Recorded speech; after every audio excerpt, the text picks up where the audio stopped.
Hey everyone, my name is Rashonda. Everyone called me Shani. Shawnie. That's what everybody called me. I am here today to tell you a little bit about me, my story, and my life as a burn victim. Um, I was burned in a house fire, 97%, third degree burns, as you can see. I'm also a mother of three beautiful boys. Elijah is 9, Adrian is 6, and Nigel is 1. These are my children. And I was burned being a hero. I was burned saving my 5-year-old brother from our burning home. It was a house fire. What led to the house fire was when I was younger, we didn't have no lights. We used candles for lights in the home and kerosene heaters to keep the house heated. I come from a family of a single home. My mom, I have 2 sisters, younger sisters, and one younger brother, which is my brother Gerald. On that day, I watched my little brother for my mom because my mama never went out nowhere. So it was Valentine's Day, and I told her that I would stay home to watch my little brother. And it had got late, and my little brother was tired. So I laid in the front room on the mattress that we had in the front room because we basically lived in the front room, the living room of the house. We basically lived in there, and we had a mattress that we all slept on in the front room where the kerosene heater was at. And we had a cover nailed to the wall that divided the living room and dining room so the living room can stay warm throughout the whole house. The living room was the warmest spot in the house. Um, my 5-year-old brother, I laid down with him on the mattress and put him to sleep, and I supposed to stayed up, but I ended up falling asleep with my little brother. When I woke up, all my hair was on fire. My hair and the covers we was laying in was on fire. I flipped the covers off of me. The first thing that came to my mind, it was like a voice that said, "Find your brother, find your brother." So I started calling my brother's name over and over again. Gerald, Gerald, where you at? Where you at? While the house was just engulfed in flames, was just everywhere, and it was just black smoke, and all you can see is like orange and red flames everywhere. Um, I just heard my little brother's voice call my name. He's Shiny, Shiny, just crying and crying and crying. I just knew my front room because we stayed there for years, so I knew where I was at and where I needed to go. My brother was yelling and yelling and crying, and I just heard wood just tearing down and breaking, everything falling apart. I see the cover that we had was engulfed in flames, so I knew exactly where I was standing and everything. So I just walked and kicked all around. Everything happening fast. I'm just speaking a little slow so you can understand. I start kicking and kicking all around the front room, the living room, kicking and kicking. I get a little close to my brother's voice. I just grab and just start grabbing and grabbing and grabbing. I end up grabbing him and he grabbed me. I lift him up on my hip. I started kicking and kicking, trying to find. I lift him up on my right hip. I started kicking and kicking, trying to find a way out, trying to find a door, and I'm breathing like just making all these noises and stuff, and I'm about to pass out. And what I said is, Jesus, could you please get us out of here? Please help me. I was getting ready to die. I was. Me and my brother was about to pass out. I was going to pass out, and I supposed to be his hero and saved him, you know. And we both, if I would have fainted and passed out and died and got burned alive, so would my 5-year-old brother. So I just begged on Jesus and called his name. Next thing you know, I see something that was burning very hot. Looked like a little doorknob that they tell you don't touch. I panicked and I touched that doorknob. And this is how my hand looked. I touched that doorknob. And I burned my fingers very, very badly, to the point my bones were exposed. And next thing you know, I was on the front porch of the house and just breathing. My brother was breathing the same way, trying to talk to me, and he kept on saying he want mama, I want mama, I want mama. And I just kept on trying to tell him that everything will be okay. My 2 sisters, thank God that they were not there. They were around the corner at a sleepover, which we lived in a very, very bad neighborhood.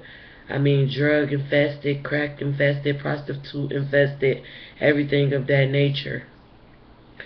I walked through a field with my brother. We walked down the steps. I walked through the field basically naked. Everything I had on was burned completely off. My skin was just dragging and hanging from my face. My brother was just real black, and he's a mixed child. He was real, real black, and all I could see is his white eyeballs and blood. He just was real bloody. I was real bloody. My skin just was dragging. My face was dragging. Like my skin was just basically hanging off of me. And I walked around the corner and bammed on the door where my 2 sisters was at a sleepover at. I bammed and bammed on the door. Finally, somebody came to the door. She just started screaming, asking us what happened. I was just getting ready to pass out. And the grandfather that was there sat me down on the steps, the upstairs steps. And they didn't have a telephone, so they just ran outside and started hollering and hollering for somebody to help and call the 911 and get the emergency there. She went to the corner of the block, ran to a payphone. The auntie that lived at the house ran to a payphone at the corner of the block in front of a bar to call EMS and 911. They came. They took me first because I was the worstest out of me and my brother. They took me first, and then I wasn't there when they came to get my brother. But when we were there in the house, we kept begging and begging, asked for water, like we was dehydrated. And I remember the grandfather in the house giving us a White Castle cup full of water. He gave it to me first because I was in the worstest condition. And I drank it, and all of the water turned black from me breathing out this black, thick smoke out of my lungs. It was just coming out of my mouth into the cup. As I was talking, as I was trying to talk, black smoke just was coming out of my mouth, out of my system and my lungs, into the cup. My brother was attacking me, telling, like screaming and crying, saying that he wanted water, he wanted water. They gave him fresh water. And all I know is the MLMs came, and I laid on the bed. My skin was just sticking to the stretcher, just sticking to the stretcher, and they took me into the MLM's truck, hooked me up to all type of machines, and there I was. I went into a coma. My brother went to the hospital afterwards. I was in a coma for a few months. After the coma, I was airlifted from Children's Hospital in Detroit, Michigan to Cincinnati, Ohio, to the Shriners Hospital. Me and my brother was transported, airlifted, and I spent 9 months there. I had over 47 surgeries, and as you can see, my hand, this is my right hand. I lost my pinky, and my other fingers are kind of disformed. I can't ball a fist. And this hand, as you can see, this is where my pinky was at. And they made this opening here when I had my surgery so I can be able to grab and do things for myself. My brother wasn't burned as bad as me. He only was burned 43%, thank God. And he had at least 15 to 20 surgeries, skin grafts. On my leg, I have Caucasian skin, what was donated to me. It was stretched in the laboratory, and it was donated to me from someone. I was burned every part of my body, basically. But my life still goes on and still continue. Thank God that I'm still alive and here to tell everyone my story, even though it is a struggle being disabled and being a burn victim, but that didn't stop me whatsoever. God gave me and my brother the strength to move on in life and to celebrate life each and every day. More and more, I'm so grateful to have my life and to be here in this world and to have children and to have a fiance for 8 years. And I will show you guys some pictures. These are my boys.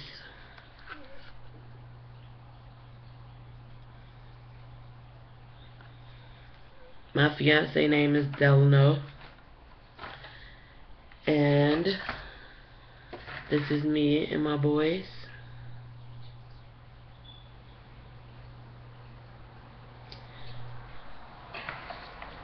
And I just want to say there is a way for each and every one. Anybody can go through anything in life, but always remember to put God first, and you can get through anything. And I hope I touch and inspire a lot of people that's out there in the world today. This is me and my fiance. We've been together for 8.5 years. And this is our big family picture.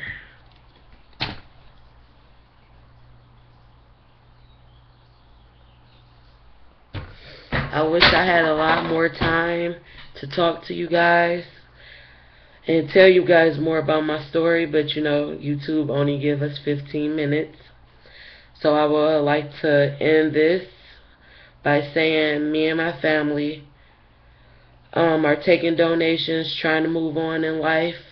We are taking donations at OurStruggles.org is a website that me and my community put together. And I have a donation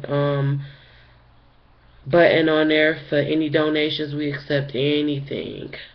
If you was to reach me on Yahoo at rebornthroughfire@yahoo.com, I can send you my mailing address to send, you know, toys, clothing for my children, anything, cards, anything that'll put a smile on me and my family face and my children's face, because they too young to really understand right now. But I will put the links down below, and I'm running out of time. And subscribe to my page so I can make more videos so you guys can enjoy and watch. And every time you watch this video, I hope it put a smile on your face. And there is a God. There is someone up above that can take you through any struggles that you are going through in life. No matter what they are, you can do it. If I can do it, been through so much in life, and find a great man to accept me for who I am, and to have kids is a blessing.